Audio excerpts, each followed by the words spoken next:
hanging out here in the middle of winter down in the south. We did this beach project, retained this new section of beach and needed some Adirondack chairs, so we picked up a set of 4 for around 300 bucks on Amazon. How can you beat that? So we'll give you a review of these chairs and also show you how to assemble them if you're looking for some new Adirondacks for your place. So we're going to be assembling an Adirondack chair. These are the Adirondack chairs that are available on Amazon. Save you about 150 bucks or so over the more expensive PVC chairs. So they're all relatively similar in design. Basically, look at the picture. This part's already assembled.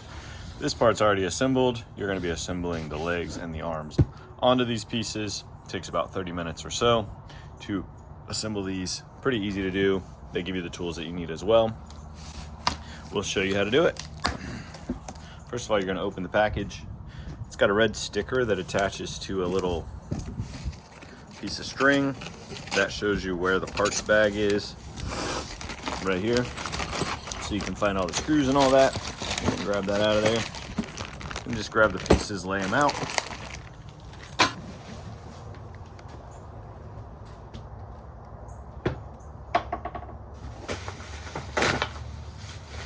These 2 small pieces actually attach the base and make it so that it can rotate, because these do fold up.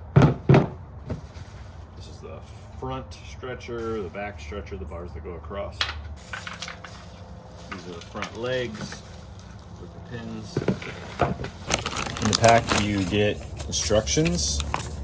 The instructions on this one are surprisingly good. A lot of these things that you get off Amazon, just basic Chinese stuff, the instructions are terrible. But in this case, the instructions are actually very good. All these screw packages are marked.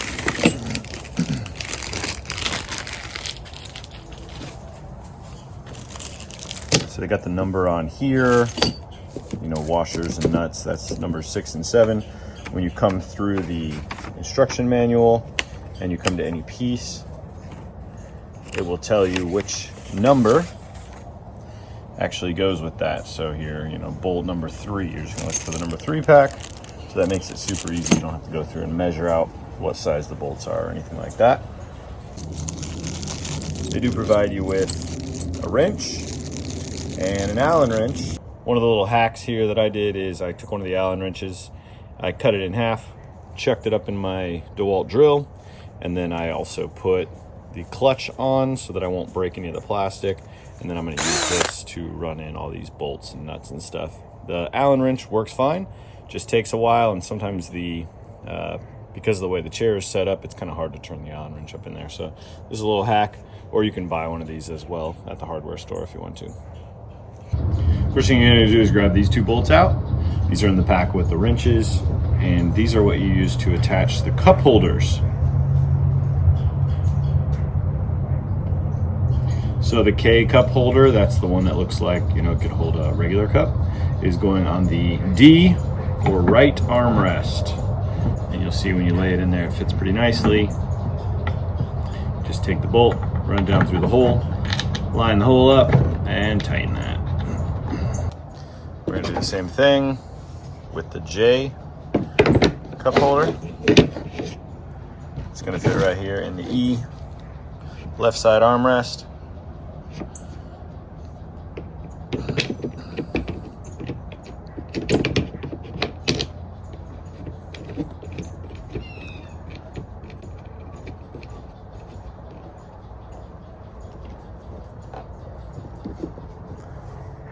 All right, got that ready to go? All right, so we're putting the legs on here. The C leg, one marked C, actually goes on what would be the right-hand side of the base if you're standing looking at the front of the chair. So this one's gonna go over on this side. You can tell because they got this little truss brace here that goes towards the outside.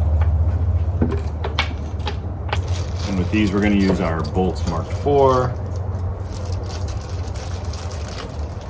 About 2 of these, and then you do need a washer and a nut, so that's the pack that's marked 6 and 7. And then the other front leg here just goes just like this. This one is marked B. It says right hand side on it, and what they're saying is it's the right hand side if you're sitting in the chair, which is a little confusing, so don't get that mixed up. It's gonna go in, you got two holes here, big hole, little hole. It's gonna go in the little hole on both of these. The big hole is for this pin that's coming through. So you put the bolt in, slide it through the base, and then you're gonna attach with a washer and nut.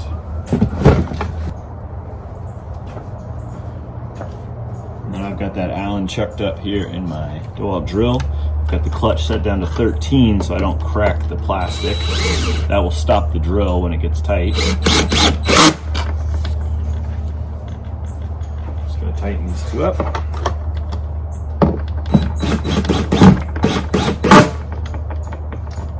Okay, now we got the front legs on.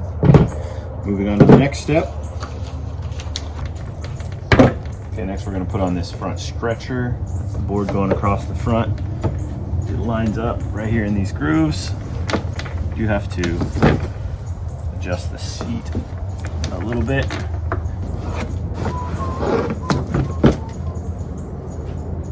Okay, next we're going to put the stretcher across the front. I went ahead and put the pins in the side. That just makes sure you have the legs in the right place. The stretcher fits right there in the grooves.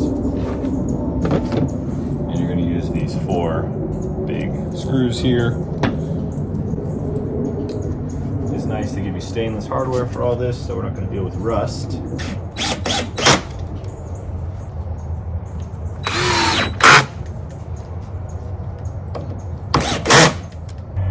Alright, we're putting on the arms now.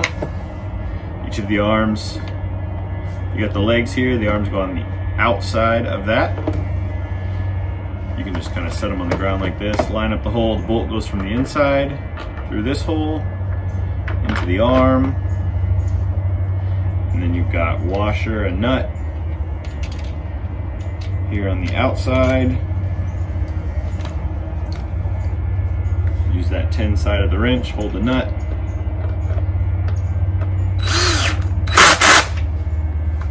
Okay, so now we got both of our arms on. They will swing up like this when we put the back legs on there.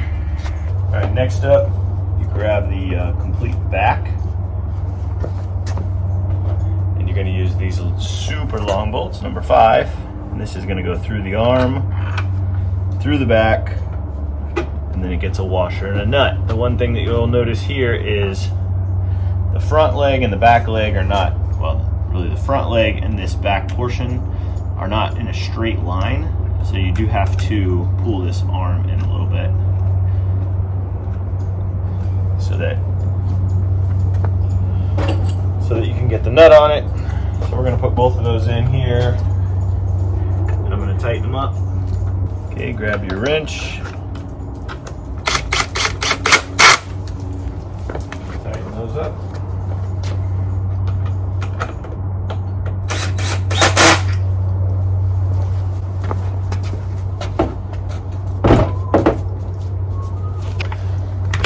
Next up, we're putting on these little bars. These connect the back, the bottom of the back, to the leg. The purpose of these is so that the chairs can fold, so you don't hook the back directly to this stringer or whatever they call it here. You're gonna hook it indirectly with this, so it has a pivot point. So you're gonna run one of these short bolts, number 2, into a nut that's built into the back there. And then you're going to run a little bit longer bolt, number 3, with a washer and a nut into the lower hole there. You got to move it just a little bit to get it to line up, that's fine. So this one goes into a nut that's built into that back. This lower one, actually, you put a washer and nut on it. You're going to tighten those up. And just notice on these pieces, one side has countersink holes in it, the other side does not. So the countersinks come towards the outside so that the bolt heads will sink below the surface there. And do the same thing on the other side. Get out of here.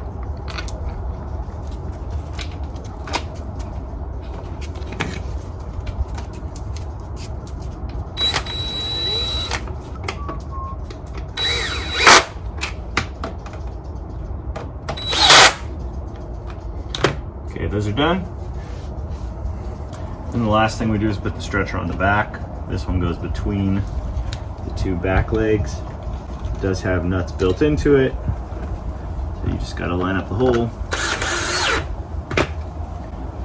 I would put them both in loosely before you tighten them up.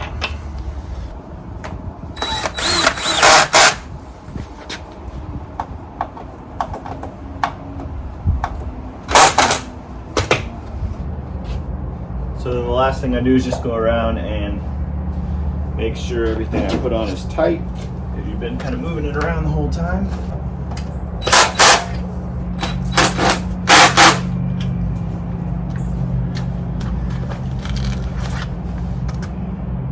So we got it all assembled. Came together easy, all the parts you need. It takes about 20 minutes total, even while we're explaining it to you. So how do these compare? I mean, these are less than 100 bucks, 80 something bucks, 90 bucks maybe each. How do they compare to like the Trex version of this? We have some Trex seats sitting over there. First of all, this seat costs, like I said, 80, 90 bucks. Those Trex cost somewhere around 250 to 300 now. So price point significantly different. The quality of the material, this is similar. You might go to like Sam's or something like that, pick up a chair, and a lot of these are being made hollow now, where it's just basically like a hollow plastic shell, which I think is going to fall apart. These are actually the PVC boards, just like the Trex ones are. I would say these are a little bit thinner than the Trex ones, but not by much. So a nice sturdy chair. The hardware on this is stainless, so we'll see how that holds up, but it looks like it's pretty good quality. Cup holders are pretty cool. Nice little feature on it.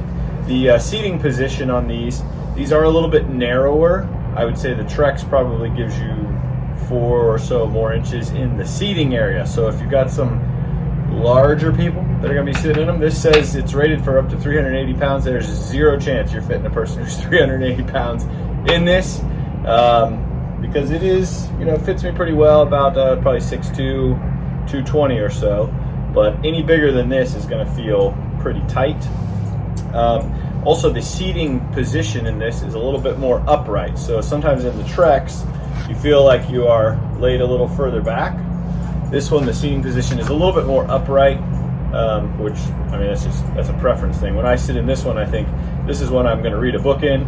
The Trex ones are ones that I'm going to sunbathe in, so I don't know if that's helpful or not. But we're putting these on our beach out here. They're going to be out in the elements and stuff all the time, so we wanted the cheaper option for down there. Up here on the top decks, we have the Trex chairs where we wanted a little bit higher quality, a little bit more class. So it just depends on what you're trying to do with them. These chairs are available on Amazon. We'll put a link down below, and they're really easy to assemble. You can do it yourself, just like we just showed you. Thanks for watching.